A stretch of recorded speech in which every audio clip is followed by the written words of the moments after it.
Good evening and welcome to Mesa College. My name is Alessandra Moctezuma and I'm the Gallery Director and Museum Studies Professor here at the college.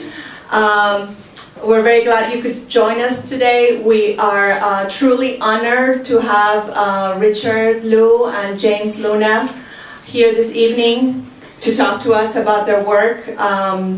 Hopefully you had a chance to see their exhibition.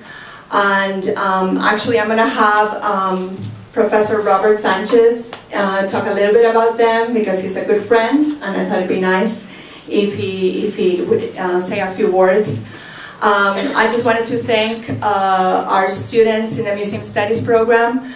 We have the gallery as a laboratory and we feature emerging and established artists here in the gallery, and so the students have this great opportunity to work with the artists but I also want to give them a hand if they're here just because they worked really hard to get this show up.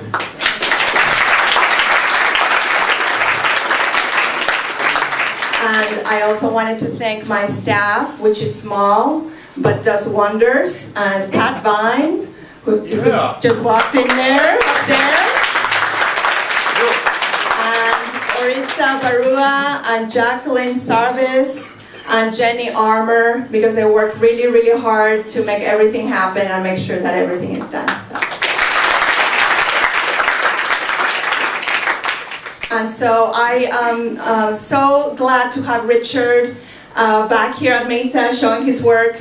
I have to tell you a story that actually Richard is the one that hired me back in 2001. And he and the group of people, but he was the chair of the department, and so when I arrived, he welcomed me. He took me on a tour of the college, and then he told me, "I leave you here, but I now off to Georgia." So I was sad because I was looking forward to working with him, but we've had seeing what he's been doing in Georgia and now in Tennessee has been wonderful, and to have him back here for this exhibit is really great.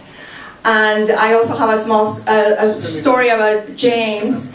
James, of course, we're honored to have him here. He's an internationally renowned artist and performer. When I was working at SPARC, the Social and Public Art Resource Center, back in 1992, he actually came and also performed there. So two of my the people that I looked up to, the artists that I looked up to are here today.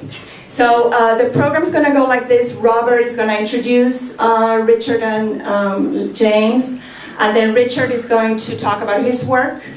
We'll have a Q&A, and then it's going to be James's presentation. So thank you very much for joining us today.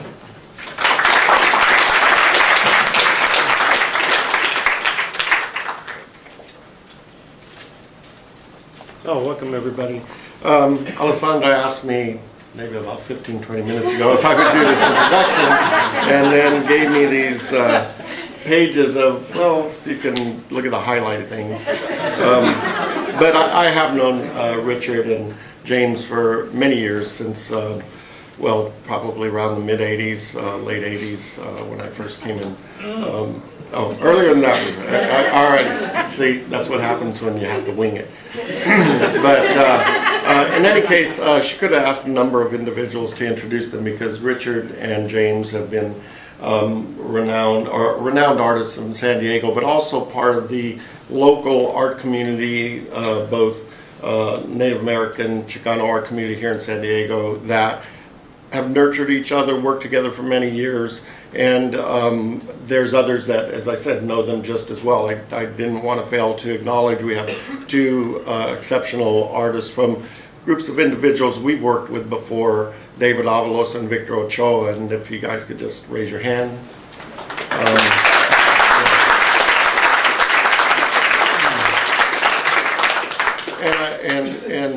I make that as part of the introduction because I think it's important to show the connections we all have had over the years. I'm not saying that it's been an easy relationship all the time when artists work together.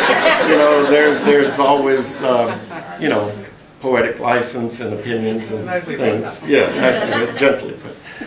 So I'll start with Richard. Richard and I met at a time when we were both working out of the Centro Cultural de la Raza. David, Victor, Isaac Arnstein, many individuals who were there at the time.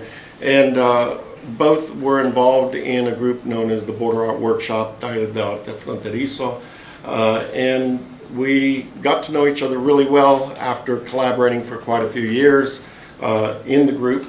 We began to collaborate as a duo. So we go back, as I said, quite a distance. Richard, again, Alessandra gave me all this information. It's way too, there's too much information there for me to even start with, and I'd rather you have the time to listen to their voices, because they're probably two of the more articulate speakers you'll ever come across, and also insightful in terms of being educators themselves, giving of themselves to talk to younger artists, to anyone really, about their work. Richard has had numerous awards and accolades, far too many to list here, but the whole notion of the pedigree and the sort of background of an artist is something that sometimes it feels like baggage for different artists who are as humble as these two to have bandied about by other individuals. But I will say they both have exhibited locally, nationally, and internationally, and continue to do so. And well, with this day and age of Googling, just Google their names and you'll come across reams of information, much more concisely stated than I could give right now. I do just want to say with Richard, not only an artist collaborator, but consider him as a brother, and to have him back here is a wonderful thing. James Luna, I've known as well for a long time. Some early shows at the Centro that David put together on an NEA grant, solo shows, was when I came across James, and we met because both of us did some solo shows back then. And over the years, I've been a huge fan of Luna and his work, and followed him avidly. My wife and I, Emiko, who's also a performance artist and collaborator, we both have spent many days and nights just talking about their work and looking at it and relaying it to our students as well, because we feel it's important. It's important for individuals to understand that you have, especially coming out of San Diego, in this region, two of the most, what I feel are seminal important artists working today. So without further introduction, other than I did want to mention that James did receive a Doctor of Humanities from the Institute of American Indian Arts in Santa Fe, New Mexico. And it says, please welcome Dr. Luna, but we're welcoming Richard Liu. Anyway, that's all I'll say.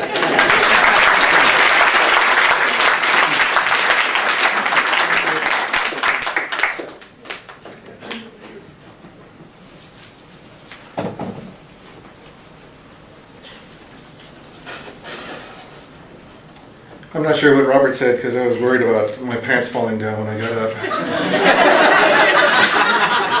Thank goodness that didn't happen. For those of you in the audience, of course. Thank you for that wonderful introduction, and thank you, Alessandra, and my wonderful friend Pat Vine, for bringing me here, and especially to show with the wonderful Mr. Luna, who's a good friend of mine and has been an inspiration to my work for a number of years. And but the thing is, I've been really kind of overwhelmed by seeing all these wonderful faces from high school, and my teacher, Pasha Turley, is here, and students of mine, and former artist collaborators, and etc. It's so wonderful. I don't think any of you can fully understand how formative you have been to my life, and I thank you. The work that I do is about you, and the work that I do is for you, and the work that I do is for my family. My family is also here, and they have been the content of my work since the inception of my artistic life. And also I wanted to make mention that Chicano Park Day is April 19th. Annie Ross is here somewhere. There she is. If you want more information, go over there. But I did want to mention the Centro, because the Centro was the point of origin, my point of nacimiento, my ideological nacimiento, were all those wonderful people that challenged me and challenged our community and the outside world in regards to affirming who we are as a Chicano people. And that was such an important time in my life. Something that all of my university training could not prepare me for participating at the Centro. A beautiful experience, and something that I carry forward with me, not just as an artist, but as a father, as a friend, as an arts administrator, because you don't grow up as a kid going, I want to be department chair. You know,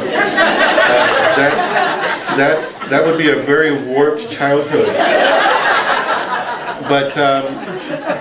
But my training at the Centro and with the Border Art Workshop said to me that those are important things to do, is to work in administration and hopefully make changes there. So I'm going to start. I'm not going to show you all my work because that would be like really too boring and too long. I'm just going to talk about the more sort of interventionist pieces, not the pieces that I've done in galleries, but they end up in galleries somehow. But the pieces that I've done that were out in the public sphere, because in actuality I've always had that sort of interest, and in my work with the people at the Centro and the Border Art Workshop, that interest was solidified and girded by the theoretical understanding of the sort of things that we needed to do in regards to critiquing the institution. So I'll start there and finish there. Some of you know this piece, some of you may not. I'm going to be presumptuous by saying some of you know this piece. Jim Elliott, who's in the audience, did the photography for this piece. This is called The Border Door. And this is a site-specific installation piece that was placed on the U.S.-Mexican border in 1988. And I was interested in how we can create objects that somehow starts to communicate with the site. So the site was very important, obviously. And I grew up in both in Tijuana and in San Diego. And my sister over here, Linda, I don't know where you are. There you are. You know, we both lived in La Colonia Roma. And in actuality, that piece came from us crossing the border every day to go to school. Our father was a butcher at Mayfair Market at that time, and he would drop us off at Harborside Elementary School, and he'd go off to work. But that idea of being constantly questioned, our identity, our legitimacy, really was the basis for this work. And also how my grandmother coming over and staying with us, all of those sorts of things, and how problematic it became for these 80-year-old people, my grandparents, just trying to come and stay with us in the United States to go see Disneyland, but that became a threat to the United States. But anyways, this piece was an in situ piece, and it lasted about 2 days. It was destroyed, but that's okay. That's you know, when you do public pieces, something like that's going to happen, as David Avalos so well knows as well. From that point, I went to the neighborhood where I grew up, La Colonia Roma, and I handed out over 250 keys inviting people to use my border door. So here are images all shot by Jim Elliott over there, and he just sort of followed me around taking pictures of me. And it was really a wonderful, I mean, the only person that actually saw the entire piece was Jim Elliott. Because it wasn't a piece that I didn't send out invitations or anything, because that wasn't really appropriate. You know, this was like a sort of a very personal piece that became very public at the same time. And so and I ended up starting at La Colonia Roma, and I walked over to La Colonia Altamira, and I ended in the La Casa de los Pobres in La Colonia Altamira. And so, as I said, I was very interested in how this door would exist in this space, this highly contested space, this historically contested space, the U.S.-Mexican border, and how that space would create this sort of dialogue between the object and the site, and how the object would make us think, hopefully would create different ways of looking at the site, and how the site would hopefully make us think about a different way of looking at this object. And so there was a sort of dialogue that I was hoping that would occur, that these two objects that came together would sort of solicit a different way of thinking about that space and that object. I was part of this group as the Border Art Workshop, and there's Victor's name in there as well, and Patricio just walked in a little while ago, and Robert Sanchez and Michael Storer, who passed away not too long ago. And so we did this piece that traversed the entire length of the border. And that was a really crazy time. It was in July 1990, if I remember correctly. And it was one of the hottest Julys on record during that time. And there were like 8 or 9 artists in this motorhome. And it was no bloodletting, but very near. There was a lot of near calls. But here we are. That's right. We don't have pictures of that. These are all photographs by Patricio Chavez. And so one of the things that we were doing what's called border sutures, where we created all of these staples, these steel staples. And then at each point, each town along the border, we would all take turns, and sometimes we would just do it ourselves, and sometimes we would call out the community, and then we would all take turns using a sledgehammer to, as Guillermo Gomez Peña would say, would heal the wound, metaphorically heal the wound that exists between the United States. Or that was our attempt. And so we would staple our countries back together again. And there's Carmela Castrejon, Berta Jotar, Robert Sanchez, and myself. A lot thinner, not Robert. Robert's always been thin. But with hair, both of us with hair, not Robert. And so we're again doing another border sutures, a suturing, a stapling, but here we're transplanting plants as well.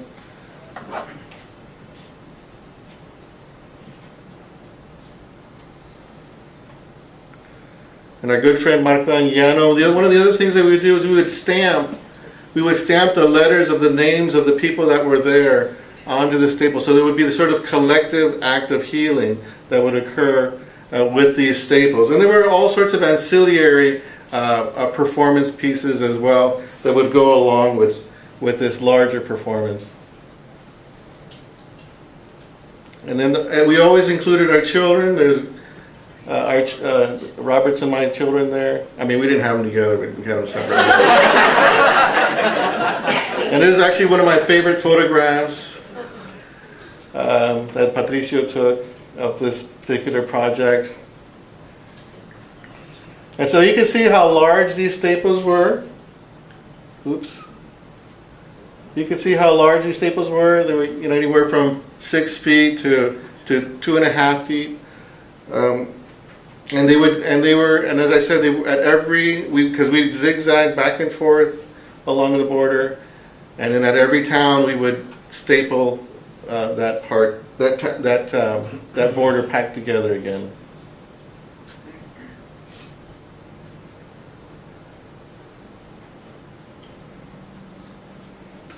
Another piece that I did that was worked in the public sphere was the headlines piece, where I invited artists of color to come up with the text and or graphics that articulated the issues of the conquest. And so these pieces would last. Well, this one didn't last because we used Maybelline eyeliner. This lasted one day. It rained. I mean, the one day it rains in California, and then Pass. I mean, good thing Robert took pictures of it because it was gone. But then, so after that technical faux pas, we figured out that Crayola markers works best, and so far they're non-toxic, but so far, I mean, I'm not drooling, so I guess I'm a testament to the non-toxicity of that product. But so these things would last anywhere from 7 to 10 days on my head, and so I had to like kind of live my life in a different sort of way, as you can imagine. But here this is the crazy part, because here I was thinking, oh, this would be really great to create these sort of dialogues with the public, because I wanted to create a piece that was outside of, as David would say, outside of the museum ghetto. So outside of that context, right? I wanted to make work that I would be walking around in public, and I would encounter the public, and hopefully have conversations about this content. And so I wanted to be able not to divorce myself from the work, because as artists or writers, filmmakers, etc., we can like set aside our work, and then participate in other roles of our lives as lovers and husbands and wives and girlfriends, boyfriends, students, etc. But here I couldn't separate myself from the work, and so here I thought I'd be able to like engage the public in conversation. But actually, what happened was I just heightened the threat, because here I'm this big brown guy. Now most of you know me, like I'm really kind of nice and, as James says, easygoing Richard. And but people that don't know me, they're like, holy shit, here's this big brown guy, and he's got crazy shit on his head. And so when I would go shopping, I would push the shopping cart along in the aisle, and people would just exit.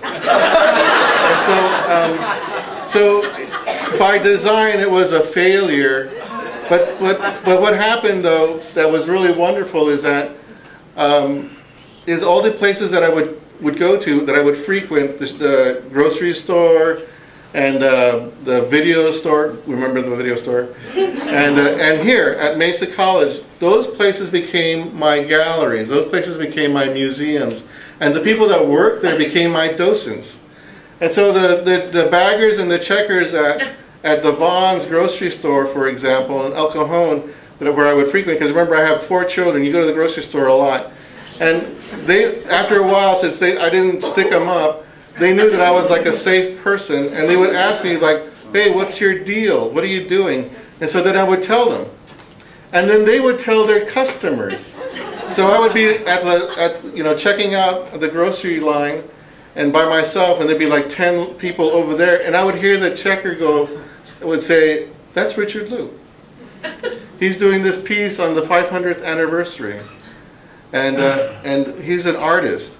And so they became the people that would disseminate all this information. And that was not by design. That was that's by just human design, but not by mine. And that was like a really wonderful thing that occurred from that project. This is Victor Ochoa's piece, and this was a really interesting piece as well, because, as I said, I was really heightening the fear of my brown body. And I remember my wife and I, we were looking at this sofa at this auction, and this man comes up to me, and we were looking at this sofa. It's like this beautiful off-white sofa. It was scalloped, and it was a little beautiful love seat, and we were like right about to bid on it, and this guy taps my shoulder and he goes, "You must have been the baddest motherfucker in prison."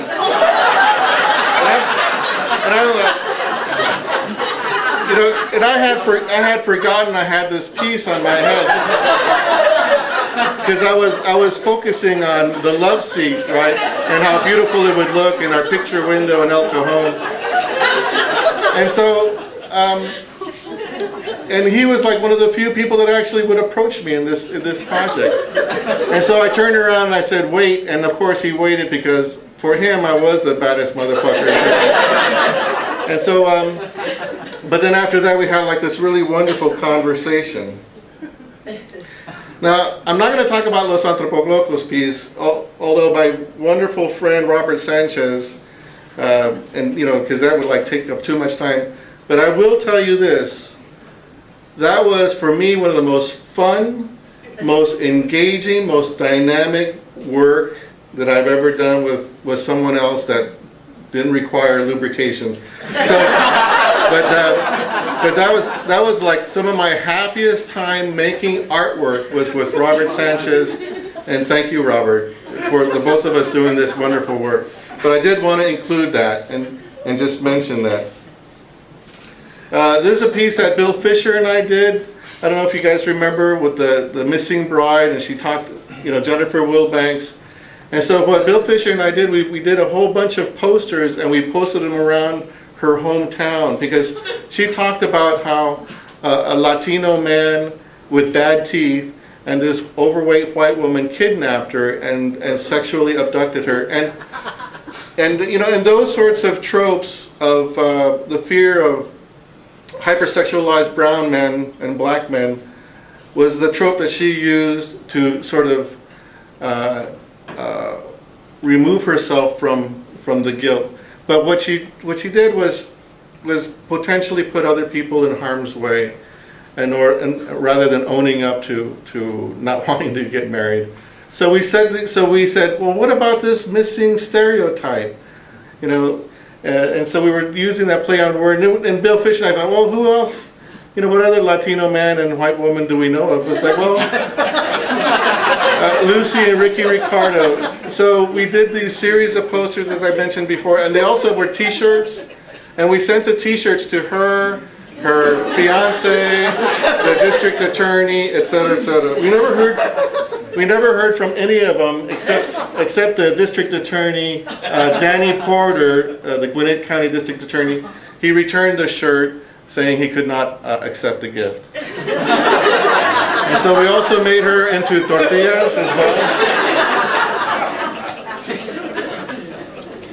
And then the show that I was showing her in, this piece I was censored, and so there I am with my Centro and Bautov training, doing a protest at the reception, handing out tortillas with her name.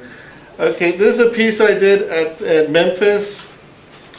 This is at Nathan Bedford Forrest Park. And Nathan Bedford Forrest, for those of you that don't know, he's a Confederate general. Started the Klan in Tennessee, was the Grand Wizard, and was also responsible for the Fort Pillow Massacre, where over 200 Union soldiers were, 200 unarmed Union soldiers were killed. And so, what do you do in the South is you actually put a statue and you put a park together. And so we have this public park. Now they changed the name to Health Science Park. But,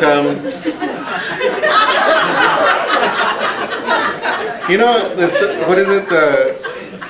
You can't make this stuff up, right?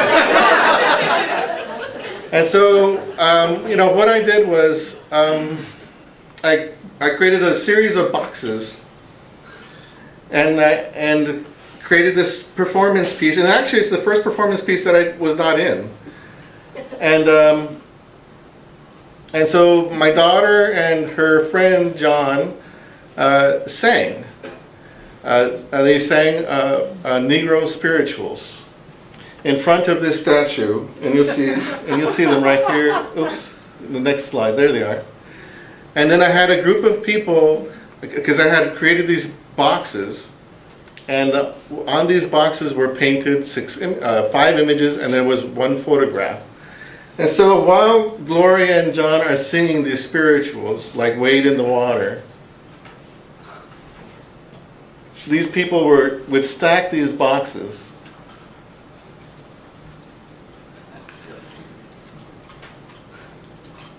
And they would create this counter image.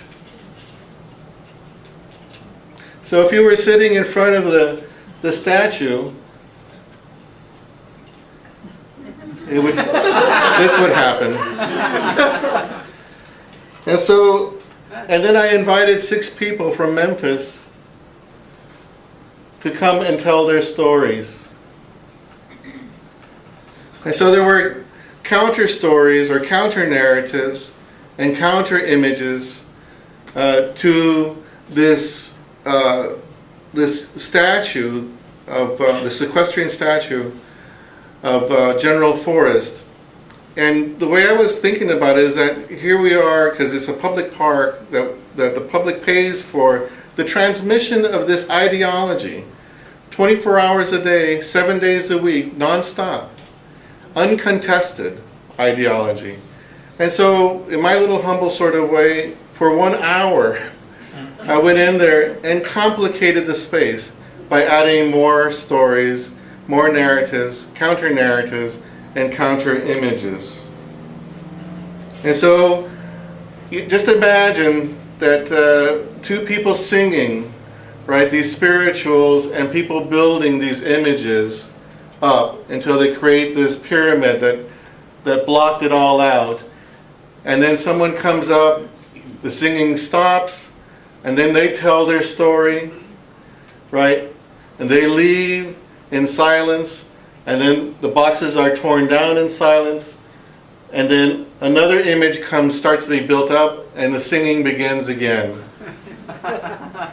And so this image is the image of the Mississippi River that you see here.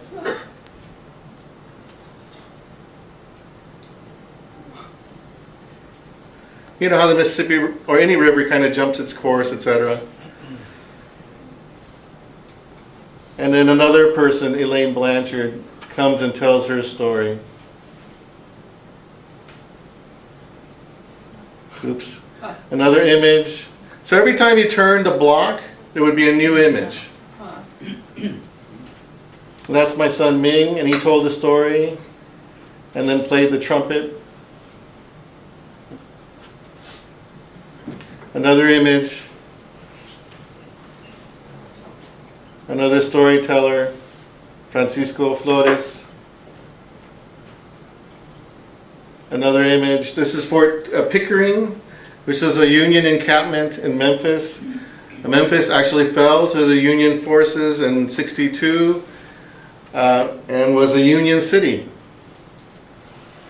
But all of that is obliterated. That history is obliterated. The Confederate narrative is very strong in the South, regardless of the history. And then Dr. Jenkins came and told her story. And then what would the park look like without the statue?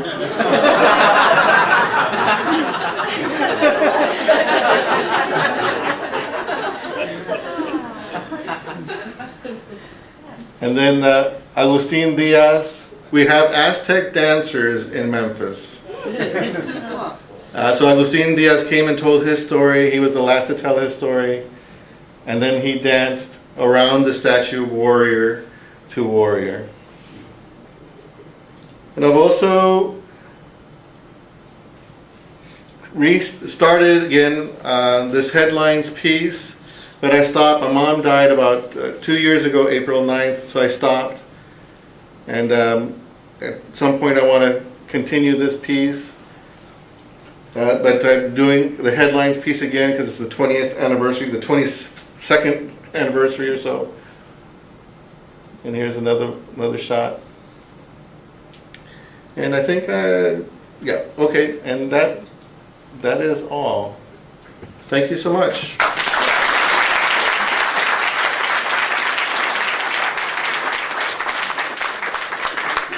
Any questions or comments? Yes. Did you get the love seat? Yes, we got the love, $20. $20. It was great. It was a great love seat. Yes. You mentioned at the beginning wanting to interact with the public when you do pieces, and I wanted to find out your opinion on one of the pieces that I think you did. Los Antropologos had a show at MOBA, and there was a talk, and I think you were the person giving the talk. I was in the audience. There was another guy in the audience, and he had a red baseball cap. It was basically the guy in the audience was so pissed at your talk. No, we're not that smart. Throwing his hat up at you or Lou was talking at the pedestal, and there was an interchange, and I was just going, this is uncomfortable. I don't, Robert and I, and myself, and a great number of artists in this audience have been been doing that kind of work for a long time.